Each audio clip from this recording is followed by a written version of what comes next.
eee, dapat apa namanya, yang dapat saya sampaikan untuk pembuka tuh, yang pertama itu terkait dengan organisasi pergerakan ini, kita akan membahas Budi Utomo ya. Kita akan membahas Budi Utomo, kita akan membahas juga pergerakan yang lainnya, Perhimpunan Indonesia dan lain-lain. Tapi kita bahas satu-satu.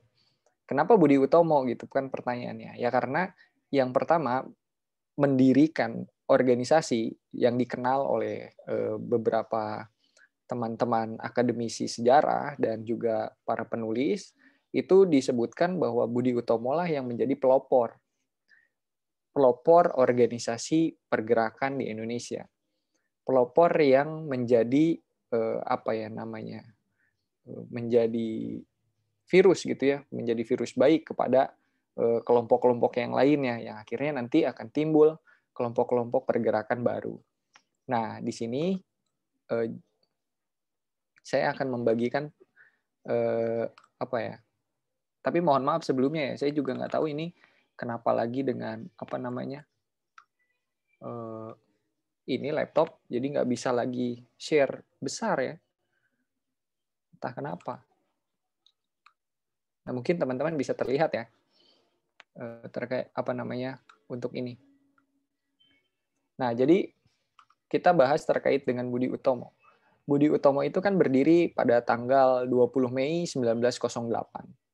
Nah, Budi Utomo ini bertepatan gitu dengan Hari Kebangkitan Nasional. Makanya dari itu kenapa mungkin menjadi sangat penting gitu. Karena disinilah letak kebangkitan nasional atau bangkitnya semangat negara Indonesia, semangat bangsa Indonesia, semangat rakyat Indonesia, semangat bumi putra untuk merebut kemerdekaannya gitu dan melepaskan diri dari genggaman penjajah yang sudah sekian lama gitu ya, apa namanya, kita dikekang, kita dicurangi dan lain dan banyak hal lainnya yang akhirnya membuat kita tuh jengah gitu, membuat kita ingin lepas dari penjajahan tersebut gitu.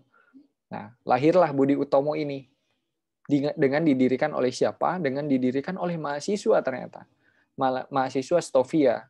Nah, Stovia ini merupakan sekolah yang dibangun pada masa politik etis, salah satunya. Stovia ini merupakan sekolah kedokteran. Sekolah kedokteran di Batavia atau di Jakarta hari ini. Nah, mahasiswa ini ada 3, yaitu Sutomo, Cipto Mangunkusumo, dan Gunawan.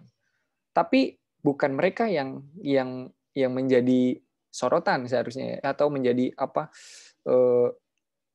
pembahasan yang menarik selain mereka bertiga gitu ya, tapi ada juga Dr. Wahidin ternyata. Dr. Wahidin Sudiro Husodo. Nah, dari kata Husodo aja atau Husada aja kita sudah memikirkan oh banyak rumah sakit namanya Husada ya kan. Nah, ini berangkat dari pahlawan kita yang satu ini, pahlawan yang menurut saya harus apa ya? Kita harus mencontoh Dr. Wahidin ini gitu ya.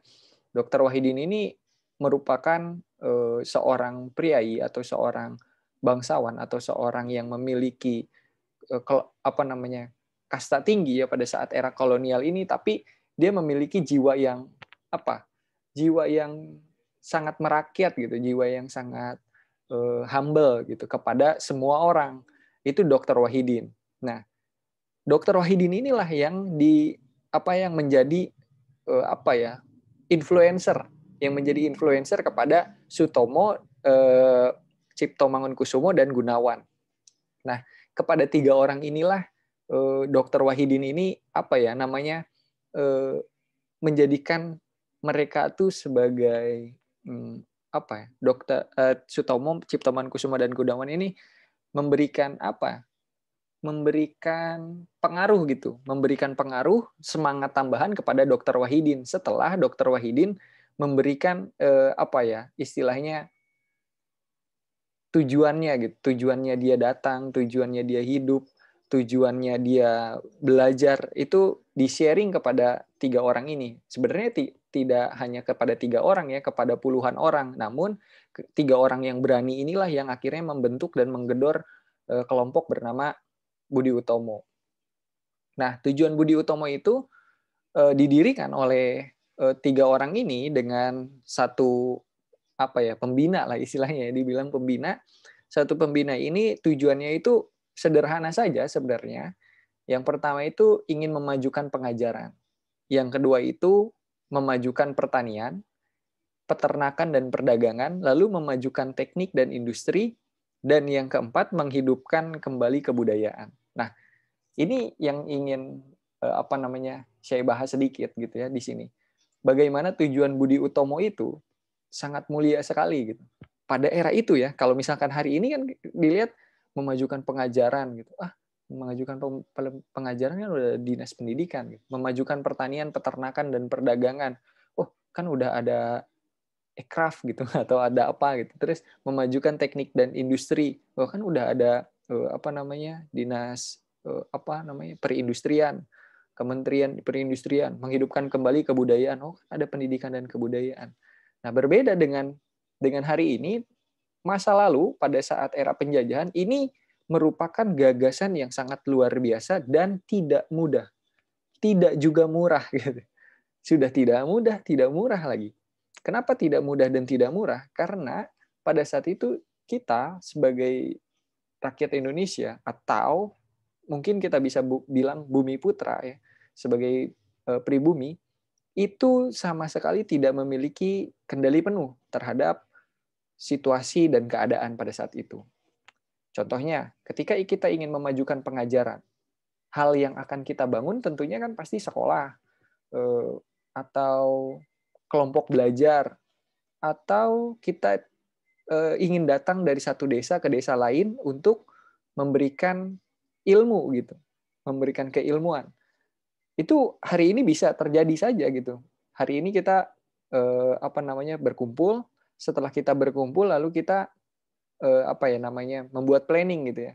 Besok kita ke desa A yuk, kita bikin sistem pengajaran gitu. Kita bikin belajar sekolah gratis gitu di satu desa ini. Ayo besok kita jalan. Ayo kumpul di mana? Di sini. Besok kita bisa berangkat ke sana dan jadi membuat sekolah gratis di sana. Tapi kalau pada masa itu tidak bisa kayak gitu. Misalkan kita ingin buat sekolah gratis di desa A, kita harus lapor dulu ke kolonial, dan kolonial pasti atau imperial pasti akan melarang kita untuk melakukan aktivitas tersebut. Karena apa? Karena yang pertama, sekolah pada saat itu, pada masa imperialisme dan kolonialisme, itu kurikulumnya tidak boleh lepas dari guru-guru atau tenaga pengajar dari Belanda, dari pihak Belanda atau dari pihak imperialisme. Yang kedua, kurikulumnya itu berbasis barat. Kurikulumnya. Jadi tidak berbasis ketimuran atau berbasis kenusantaraan. Yang ketiga, bahasa pengantar yang digunakan itu merupakan bahasa Belanda pada saat itu. Tidak boleh menggunakan bahasa Melayu atau tidak boleh menggunakan bahasa daerah tertentu atau digunakan menggunakan bahasa Indonesia hari ini ya misalkan. Itu tidak boleh. Nah, tiga hal inilah yang menjadi penghambat gitu untuk mendirikan sekolah-sekolah gratis, mendirikan sekolah-sekolah swasta mungkin ya. Kalau sekarang sekolah swasta mungkin kita gambarkan sekolah swasta gitu. Dulu sekolah negerinya itu dibangun oleh Belanda, gitu kan? Jadinya. Nah, untuk mendirikan sekolah-sekolah itu sangat-sangat sulit. Nah, ini merupakan ide yang sangat berani gitu dari organisasi Budi Utomo. Nah, lalu memajukan pertanian, peternakan dan perdagangan. Nah, memajukan pertanian, peternakan dan perdagangan ini itu balik lagi ke politik etis tadi, di mana ada pembangunan irigasi yang tidak sesuai dengan yang semestinya gitu. Jadi irigasi dialirkan ke hanya ke tempat pihak Belanda bertempat tinggal atau perusahaan atau pertanian, peternakan dan perdagangan yang diurus oleh pihak Belanda. Sedangkan yang diurus oleh pribumi itu sangat-sangat tidak baik gitu, sangat-sangat tidak bagus, malah tidak serupa dengan pertanian, peternakan dan perdagangan yang harusnya ada gitu. Dan itulah yang akan digagas oleh Budi Utomo. Lalu memajukan teknik dan industri. Bagaimana teknik dan industri pada saat itu di dunia itu sudah mulai maju. Tapi di Indonesia ternyata belum sampai sebegitunya gitu. Belum bergerak gitu. Sedangkan di Eropa sudah ada mesin uap dan lain-lain. Nah, itulah yang mendorong bahwa Indonesia harus seperti di Eropa atau di Barat. Tidak boleh tidak gitu. Lalu menghidupkan kembali kebudayaan. Nah, menghidupkan kembali kebudayaan ini itu balik lagi terkait dengan yang pertama, bagaimana situasi pada saat itu mendorong tingkah laku pribumi atau mendorong tingkah laku bumi putra itu berlaku seperti orang-orang Eropa, bukan berlaku seperti orang-orang Indonesia atau Nusantara pada umumnya gitu. Harusnya seperti apa, malah jadi bagaimana. Nah, inilah tujuan Budi Utomo yang apa namanya? Yang menurut saya sangat-sangat berani gitu pada masa itu ya. Pada masa itu dengan mendirikan apa namanya? Dengan tujuan ini, maka untuk mendirikan bangsa Indonesia yang merdeka itu sangat-sangat mudah nantinya gitu, dan bukan sangat mudah juga gitu, tapi apa ya istilahnya, membantu perkembangan emosional juga dari rakyat Indonesia gitu, yang awalnya ketika dipengaruhi oleh Belanda atau perintah oleh Belanda, rakyat Indonesia tuh sangat-sangat apa ya, kayak bahasa Sundanya mah wargah gitu, atau males-malesan gitu. Jadi kayak ya udahlah biarin gitu. Ya udahlah biarin, kita memang kayak begini gitu. Orang Belanda mah memang gimana lagi mau melawan Belanda gitu. Kita susah, kita nggak punya senjata, bla bla bla dan lain sebagainya. Akhirnya yang membuat rakyat Indonesia tuh sejenuh-jenuhnya gitu, sudah tidak bisa melakukan apa-apa, udah jenuh aja, nggak bisa melakukan apapun gitu, udah terimain aja yang apa yang apa namanya yang diberikan oleh Belanda gitu. Entah itu pajak yang tinggi, entah itu harus menanam A, B, C, D dan lain-lain gitu. Itu yang membuat apa namanya bangsa Indonesia itu semakin terpuruk. Nah, kalau misalkan dibilang begini, kalau pada saat itu terkait dengan memajukan pengajaran, misalkan kita ingin memajukan pengajaran, berarti kita membutuhkan sekolah. Lalu ada pertanyaan, apakah pada saat itu di Indonesia belum ada sekolah gitu?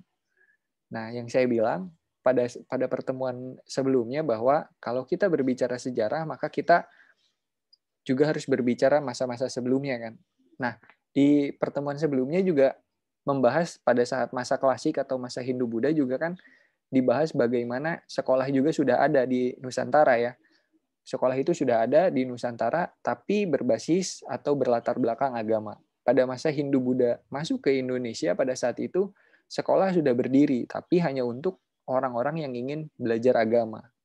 Nah, lalu masuk ke periode Islam masuk ke Indonesia, sekolah juga sudah ada, tapi semakin berkembang dengan nama pesantren, tapi berlatar belakang juga agama.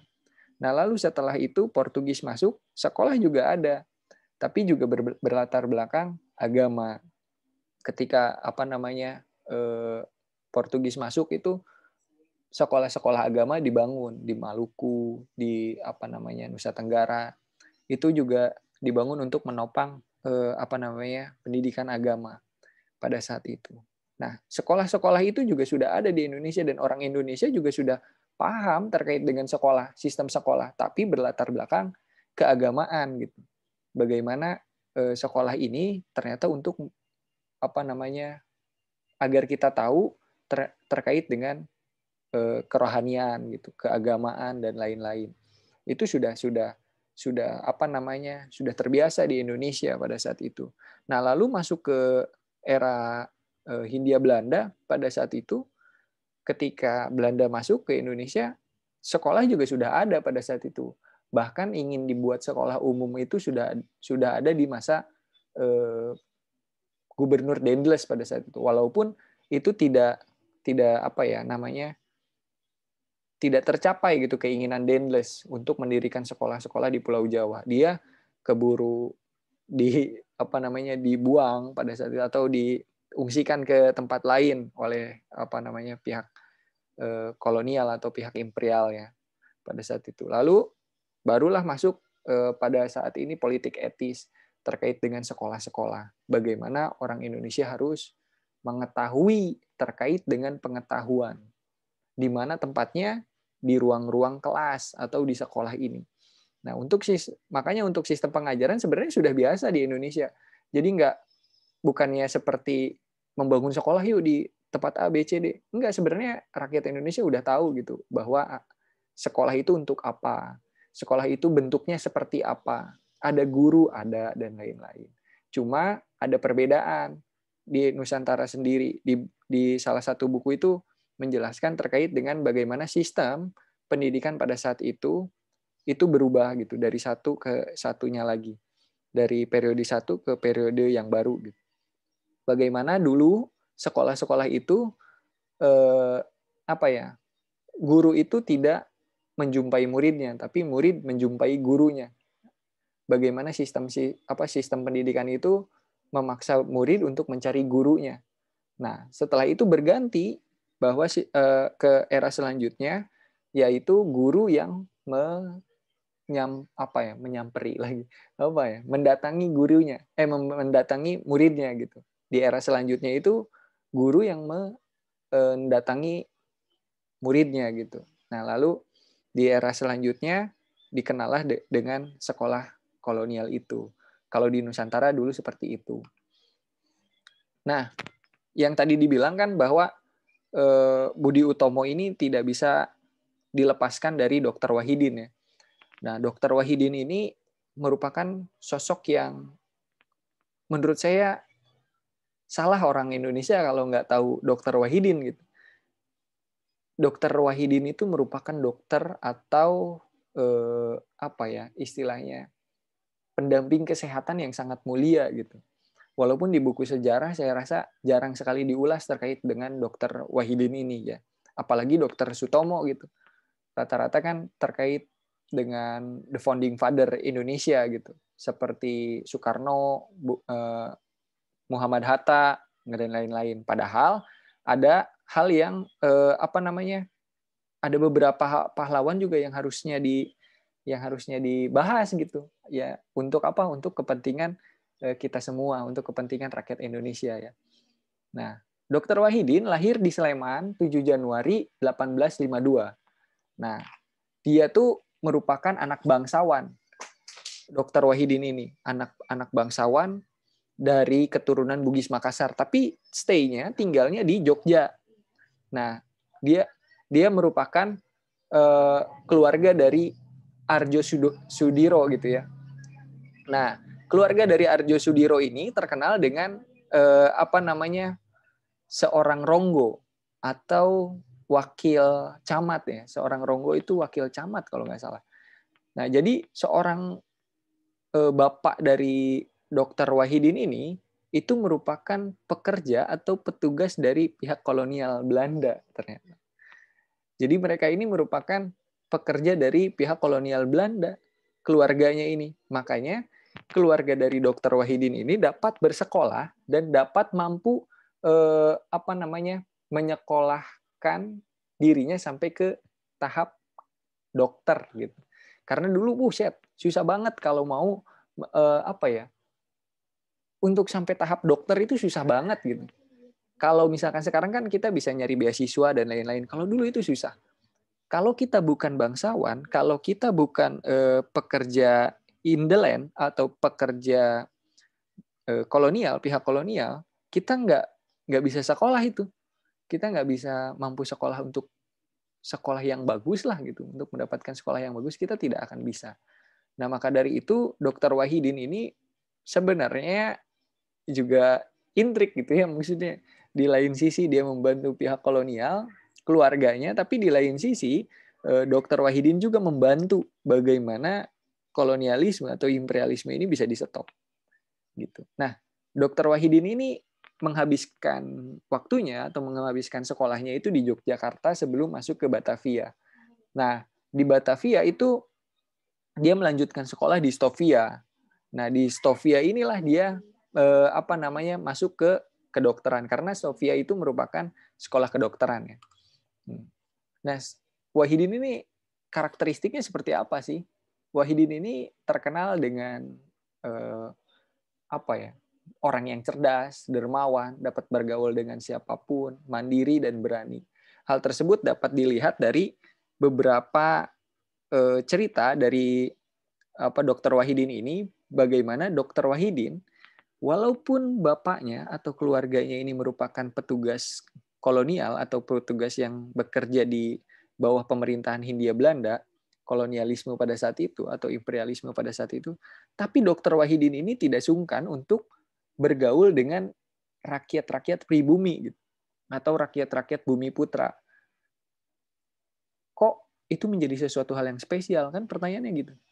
Ya spesial karena apa? Karena pada saat itu rata-rata orang atau keluarga yang bekerja di pihak Hindia Belanda itu sama sekali tidak mau bergaul dengan orang-orang pribumi atau orang-orang bumi putra gitu.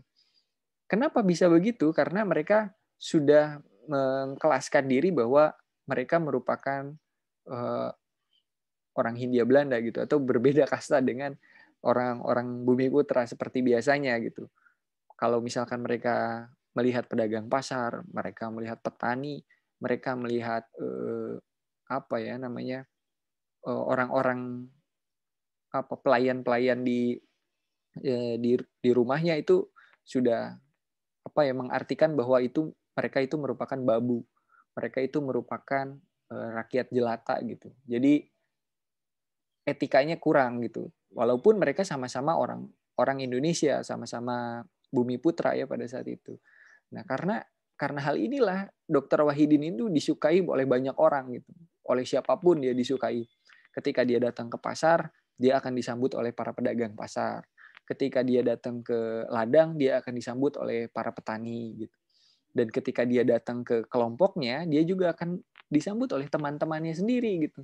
Walaupun ada juga beberapa teman-temannya yang tidak menyukai gaya sikapnya gitu. Sikapnya yang terlalu yang terlalu terbuka gitu terhadap orang-orang disebutnya orang-orang di bawah mereka, orang-orang di bawah bangsawan gitu ya, proletar gitu, orang-orang proletar.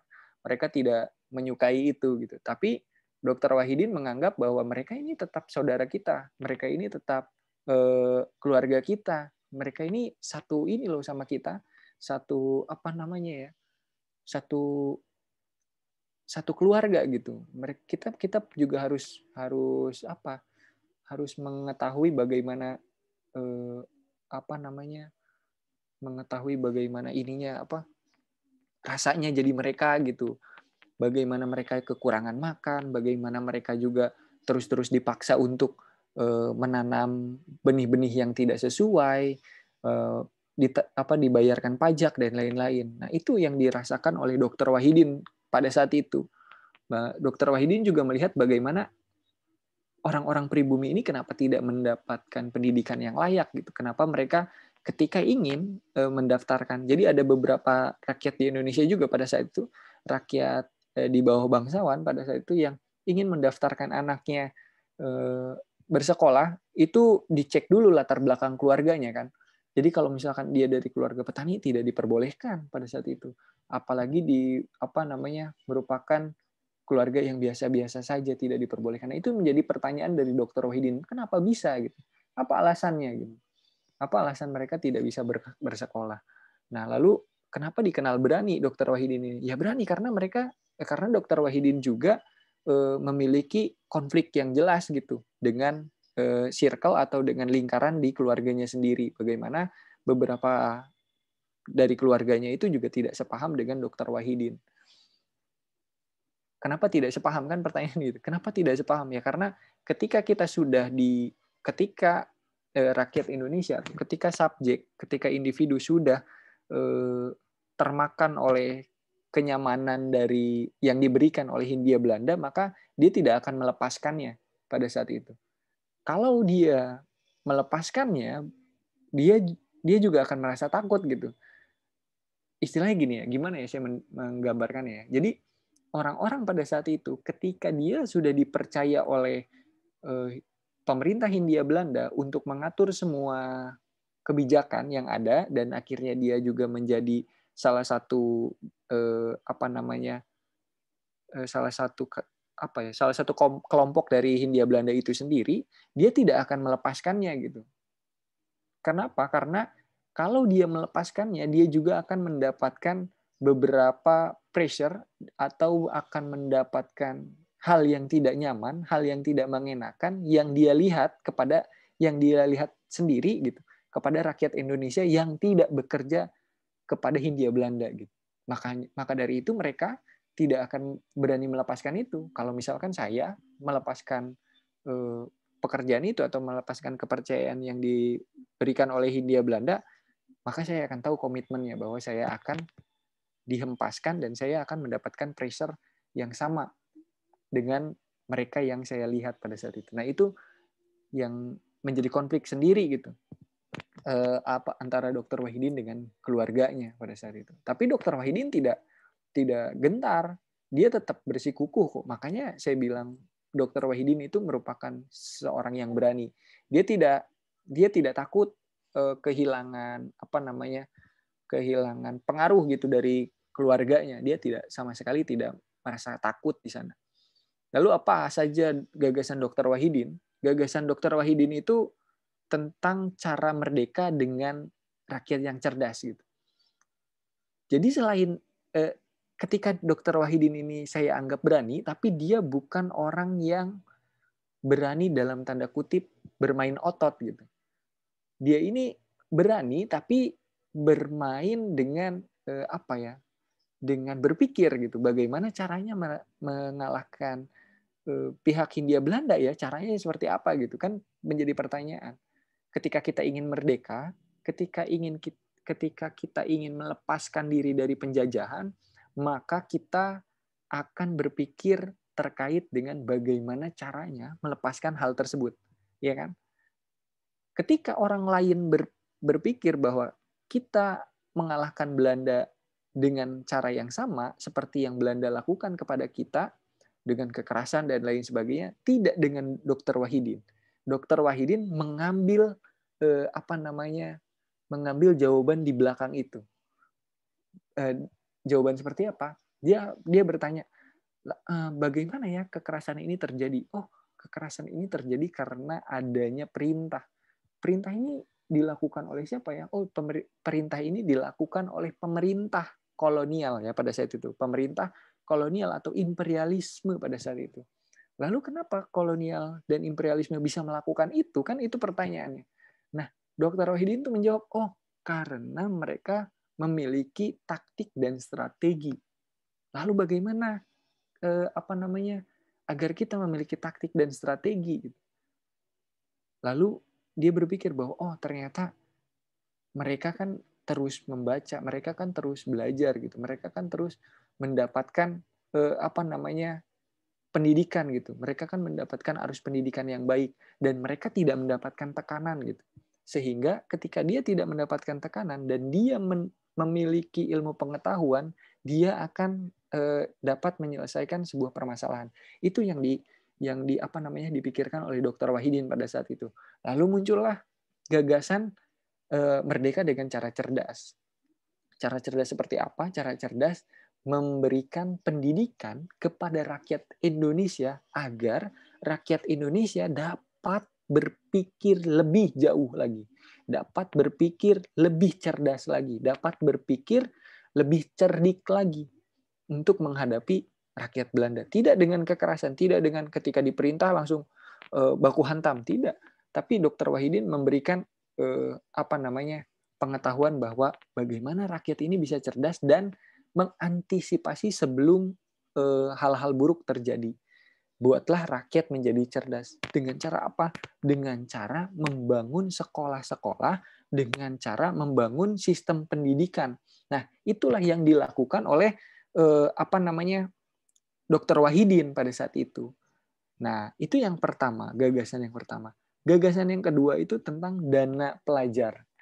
Nah, gagasan dana pelajar ini gagasan seperti apa sih? Nah, dana pelajar ini sebenarnya gagasannya sama seperti beasiswa gitu. Bagaimana sistem beasiswa itu dapat dilakukan? Jadi contohnya begini, ketika ada salah satu orang yang dianggap cerdas di di suatu tempat, maka tempat tersebut, masyarakat di tempat tersebut dapat memberikan sumbangan kolektif kepada satu orang ini agar satu orang ini dapat belajar di sekolah Belanda. Istilahnya begitu.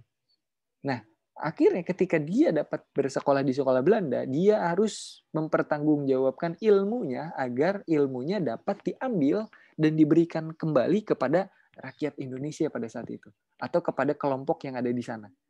Nah, itu gagasan Dr. Wahidin. Walaupun gagasan tersebut ternyata pada masa Dr. Wahidin itu tidak berhasil dilakukan. Karena apa? Karena buat orang Jawa pada saat itu hal tersebut merupakan sebuah aib gitu. Bagaimana ternyata saya merupakan orang yang tidak mampu ya gitu.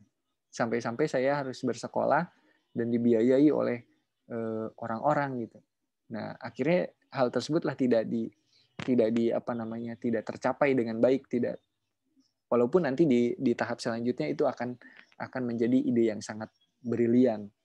Tapi di era Dr. Wahidin pada saat itu tidak bisa tercapai karena budaya atau behavior orang Jawa pada saat itu menganggap itu adalah sebuah aib yang tidak dapat diampuni mungkin gitu.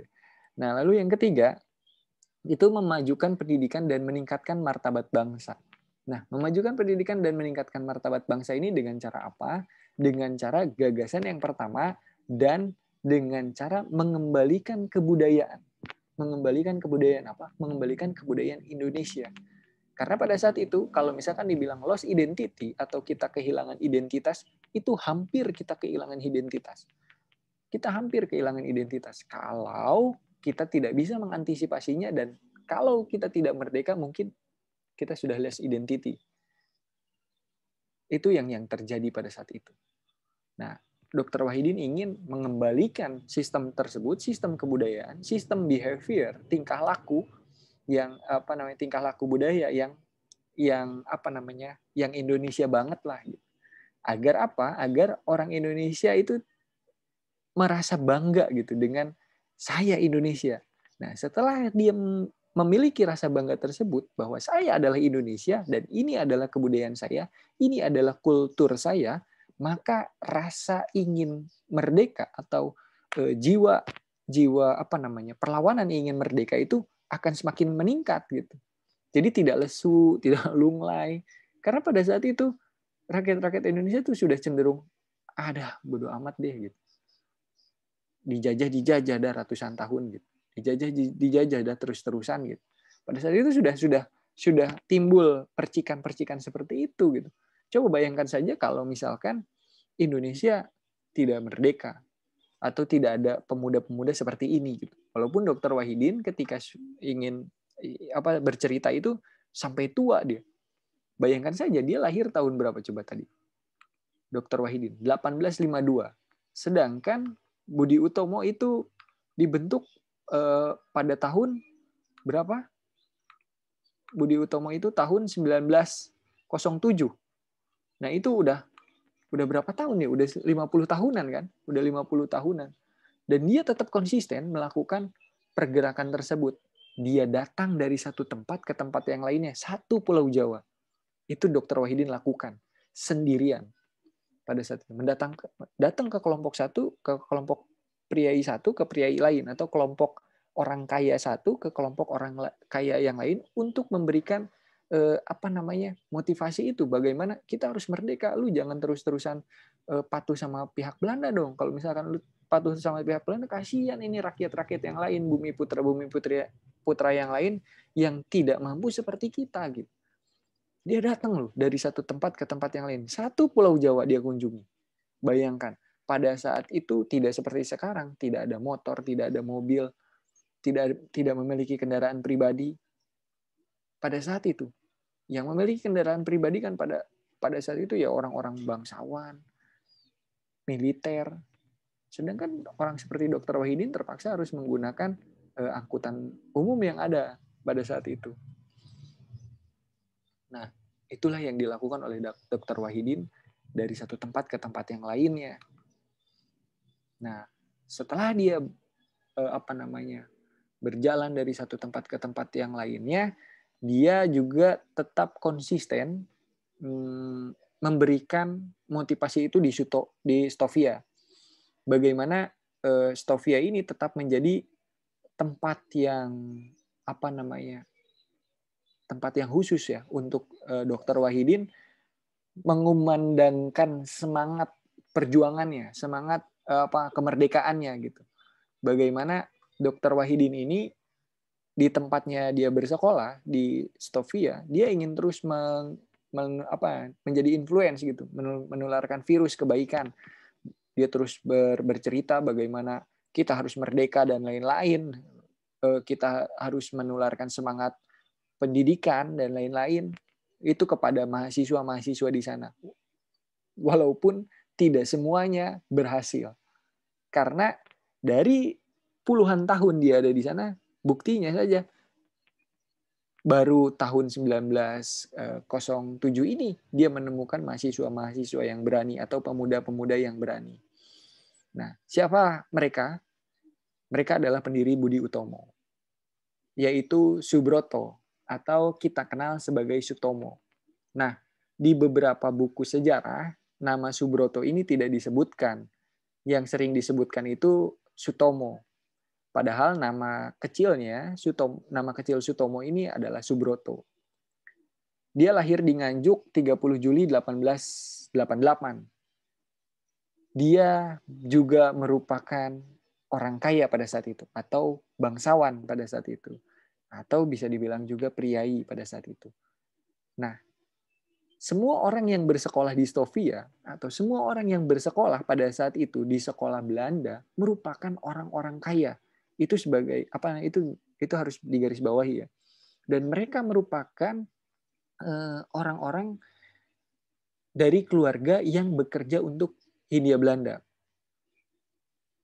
Itu yang menarik ya. Mereka keluarganya bekerja bersama Hindia Belanda dan cenderung bersifat istilahnya kalau sama Hindia Belanda tuh dia tidak agresif, tapi seperti lebih cenderung tawar-menawar gitu, melakukan tawar-menawar. Nah, itu keluarga bangsawan pada saat itu. Ciri-cirinya seperti itu gitu. Sering melakukan tawar-menawar terhadap pemerintah Hindia Belanda. Nah, kalau misalkan dibilang Subroto ini apakah merupakan anak yang pintar, ternyata Subroto ini juga merupakan orang yang dikatakan mungkin nggak sih dia mendirikan Budi Utomo gitu. Mungkin saya juga bertanya-tanya seperti itu ya. Terkait dengan Sutomo ini gitu. Nah, dia lahir dari keluarga yang kaya, dia merupakan anak Raden Suwaji yang merupakan seorang camat pada saat itu atau wedana. Dia merupakan orang kaya di kampungnya dan juga nggak heran gitu kalau misalkan dia mampu bersekolah di Stovia.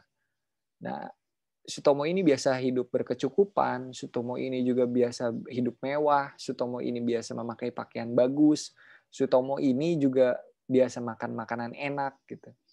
Dan Sutomo ini merupakan anak yang dikenal nakal gitu pada waktu kecil ya. Pada waktu kecil sampai dia dewasa. Dia merupakan anak yang nakal, sering berantem.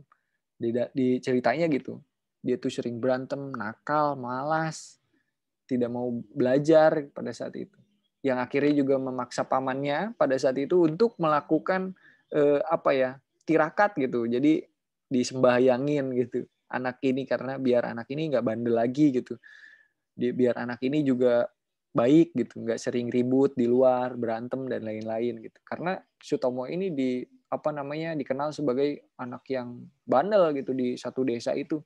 Kalau dia keluar aja pasti ada dia mukul orang, bajunya robek dan lain-lain. Berantem bersama orang-orang pribumi gitu pada saat itu. Nah, maka dari itu Sutomo ini kebalikan dari Dr. Wahidin. Dia tidak disukai oleh kampungnya pada saat itu, oleh penduduk desanya pada saat itu. pada saat dia masih anak-anak menuju dewasa. Dia tidak disukai. Lalu setelah itu, setelah dia menempuh sekolah tingkat 1, tingkat 2, lalu dia masuk ke Stovia untuk melanjutkan sekolah pendidikan kedokterannya. Diminta oleh keluarganya untuk melanjutkan sekolah ke sana. Nah, setelah dia melakukan itu, dia datang ke Batavia, ternyata dia juga tetap membawa sifatnya yang masih berbuat onar, sering berbuat onar, senang berfoya-foya dan lain-lain. Dia bawa ke sana. Bagaimana dia menghambur-hamburkan uang keluarganya, bagaimana dia menipu orang tuanya bahwa ada bayaran nih. Kalau misalkan sekarang seperti anak-anak sekarang gitu, misalkan mau nongkrong di Starbucks, mau nongkrong di Starbucks nih, padahal dia bukan nongkrong di Starbucks gitu, tapi bilangnya gitu mau kerja kelompok, padahal nongkrong di Starbucks. Nah, itu yang dilakukan oleh Sutomo, persis seperti itu yang dilakukan Sutomo pada saat itu. Mah mau kerja kelompok nih gitu. Mamahnya kan ada di Jogja, sedangkan dia ada di Jakarta, di Batavia. Dia ini anak rantau gitu, sekolah rantau gitu. Oh ya udah iya, kirimin uang ya, iya kirim sama orang tuanya ke sana uang. Setelah itu uang itu setelah dia terima, ternyata uangnya dihambur-hamburkan kepada teman-temannya, dibagi-bagikan. Wah, berfoya-foya lah dan lain-lain. Itu yang dilakukan Sutomo. Senang melakukan senang bersenang-senang gitu misalkan. Itu yang dilakukan oleh Sutomo. Nah, tapi hal tersebut ternyata berbalik ketika ayahnya meninggal. Ayahnya meninggal itu 1907. Setelah ayahnya meninggal pada tahun 1907 itu, dia tuh merasa istilahnya kok bisa gitu ya, ayah saya meninggal gitu. Nah, setelah ayahnya meninggal tuh dia baru sadar bahwa uang yang selama ini dia dapatkan, uang yang selama ini dia konsumsi, uang yang selama ini dia hambur-hamburkan, ternyata ini dihasilkan oleh ayahnya. Sutomo ini baru sadar di sana. Oh, ini ternyata uangnya dari ayah saya gitu. Ternyata ayah saya ini ngambil uang dari sini. Oh, dari sini gitu. Dia baru sadar dari sana. Ditambah Sutomo ini merupakan anak paling tua. Otomatis pada saat itu di Jawa, mungkin sampai hari ini, ketika anak pertama atau anak yang paling tua itu kehilangan sosok ayah, dia otomatis akan menjadi pengganti dari keluarganya, kan seperti itu. Nah, itu yang alami oleh Sutomo pada saat itu. Sutomo kebingungan, kok tidak ada lagi yang memberikan uang saku lebih gitu. Kok orang tua saya di Jogja tidak lagi mampu memberikan saya pakaian bagus, makanan yang enak dan lain-lain. Dia merasakan itu. Dia merasakan apa yang pribumi rasakan pada itu, atau bumi putra kaum bawah rasakan pada saat itu. Oh, begini rasanya ya makan nasi aking. Oh, begini ya rasanya makan lauh yang kemarin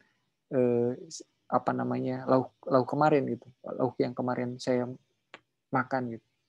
Setelah di sana Sutomo baru ternyata penderitaan. Setelah dia mengalami penderitaan gitu. Setelah dia mengalami penderitaan baru dia ternyata salah gitu. Ternyata saya salah selama ini gitu.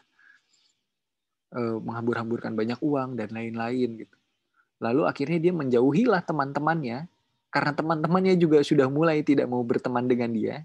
Nah, yang seperti saya bilang tadi, ternyata pada saat itu bangsa Indonesia, pribumi Indonesia yang memiliki tingkat kekayaan atau istilahnya tingkat keamanan, kenyamanan lebih bagus daripada yang lain, dia akan bersifat seenaknya gitu. Itu yang dilakukan oleh kelompok yang Sutomo awalnya dekati. Gitu. Setelah ayahnya meninggal, sudah tidak ada lagi Sutomo yang dulu. Gitu. Sutomo berubah, Sutomo tidak lagi urak-urakan, Sutomo tidak lagi menghamburkan uangnya. Sutomo juga sudah mulai merasakan betapa pahitnya gitu hidup sebagai pribumi yang kaum bawah itu, pribumi yang tidak di apa ya, tidak dipandang oleh pihak Hindia Belanda gitu. Dia mengalami itu. Setelah dia mengalami itu, bertemulah dia dengan Dr. Wahidin. Dr. Wahidin bercerita bagaimana rakyat Indonesia di kaum bawah itu seperti apa, bagaimana kita harusnya seperti apa. Termotivasilah Sutomo, selesailah dia sekolah pada tahun 1911. Setelah dia selesai sekolah, lalu dia menjadi dokter. Mengabdilah dia di Indonesia selama kurang lebih 7 tahun. Mengabdi, dia datang ke satu tempat ke tempat lain, memberikan pengobatan secara gratis kepada rakyat Indonesia. Setelah itu dia mendapatkan beasiswa, singkat ceritanya, di Amsterdam. Lalu dia berangkat ke Amsterdam. Ternyata di Amsterdam dia dianggap sebagai orang yang bagus gitu, senior lah. Nah, sebelum dia ke Amsterdam, dia menciptakan dulu Budi Utomo ya. Saya sampai lupa tuh. 1907 bertemu dengan 1907 bertemu dengan Dr. Wahidin, termotivasi. 1908 dia mengumpulkan teman-temannya. Setelah dia mengumpulkan teman-temannya, 3 orang sepakat, bentuklah Budi Utomo. Setelah dia bentuk Budi Utomo, memiliki tujuan A, B, C, D, E, F, G, dan lain-lain, akhirnya dia memberikan manifest kepada teman-temannya, kepada teman-teman Stovia yang lainnya. Dia menyebarkan influence kepada teman-teman Stovia lainnya, dan sebagian besar dapat dipengaruhi oleh Sutomo. Berdirilah Budi Utomo, yang akhirnya Budi Utomo juga dapat bermanfaat kepada rakyat-rakyat di bawah, rakyat-rakyat yang tidak dapat mengalami hal yang sama seperti orang-orang bangsawan, hal-hal yang sama seperti pribumi yang bekerja kepada Hindia Belanda. Budi Utomo melakukan itu, turun ke bawah dan lain-lain. Setelah itu Amsterdam, dia ke Amsterdam, berkegiatan dia di sana, dia juga menularkan virus yang sama kepada kelompok-kelompok pelajar di Amsterdam, kelompok-kelompok pelajar Indonesia yang di Amsterdam. Dia memberikan itu pengalaman. Bagaimana kita harus mestinya nanti setelah pulang dari sini, apa yang kita lakukan di Indonesia, kita harus membantu Indonesia cepat merdeka. Itu yang dilakukan. Setelah itu dia dianggap menjadi ketua Indische Vergening di sana ya. Setelah itu 1 tahun dia menjabat menjadi ketua, dia melanjutkan sekolah lagi, sekolah pendidikan kesehatan kulit di Jerman. Setelah itu kembali lagi dia ke Indonesia, ke Malang. Setelah dia kembali lagi ke Malang, dia mengikuti rutinitas kelompok lagi, kelompok pergerakan. Nah, itu yang dilakukan oleh Budi Utomo pada saat itu. Yang dilakukan oleh Sutomo pada saat itu. Bagaimana Sutomo berangkat dari berangkat bukan dari keprihatinan, lalu dia masuk ke dalam tahap bagaimana ternyata bersenang-senang dalam kehidupan yang tidak semestinya, karena dia tidak melihat secara universal, itu merupakan sesuatu hal yang salah. Dia datang akhirnya ke tempat yang benar, ke tempat di mana Dr. Wahidin mampu memberikan pengaruh argumentasi kepada dia. Bagaimana kalau kamu punya uang, kalau kamu punya kemampuan, kalau kamu punya kedudukan yang jauh lebih nyaman daripada kelompok besar di bawah kamu, apakah kamu tetap berada di kenyamanan itu atau kamu ingin menularkan kenyamanan itu kepada mereka yang ada di bawah? Itu yang Dr. Wahidin lakukan. Maka dari itu kenapa ketika kita bahas Budi Utomo, kita harus juga membahas Dr. Wahidin. Karena Dr. Wahidin itu merupakan influence-nya Budi Utomo itu berdiri. Nah, saya rasa itu kita bahas Sutomo terlebih dahulu ya, bagaimana Sutomo ini menjadi karakter yang karakter yang baik gitu, karakter yang bagus, karakter yang dapat kita pelajari gitu, kita ayomi gitu. Saya rasa seperti itu buat teman-teman untuk Sutomo pada saat ini. Terima kasih. Mungkin Oke, Pak Dharma. Terima kasih untuk sharingnya malam ini ya. Mungkin kalau ada pertanyaan kita skip dulu ya, karena Oh iya, memang keterbatasan waktu ya. Jadi sahabat kelas, untuk kelas malam ini kita akhiri sampai di sini. Minggu depan kita lanjutin lagi ya Pak, atau iya nanti kita kita kita bahas apa namanya Budi Utomo juga. Oke, ya. Jadi Dan, untuk sahabat kelas yang mungkin ada pertanyaan, mohon maaf karena memang keterbatas waktu ya, karena setelah ini ya, kita ada kelas lagi. Jadi untuk sahabat kelas yang mungkin ada pertanyaan mengenai Budi Utomo bisa disimpan ya. Kita bahas kembali minggu depan di iya, waktu yang sama ya, hari iya, Minggu jam 7 malam. iya. Oke, ya. Pak Dharma, terima kasih atas Terima sharingnya malam kasih, ini. terima kasih semua, terima kasih Ya. Kak. Sasotan buat dia.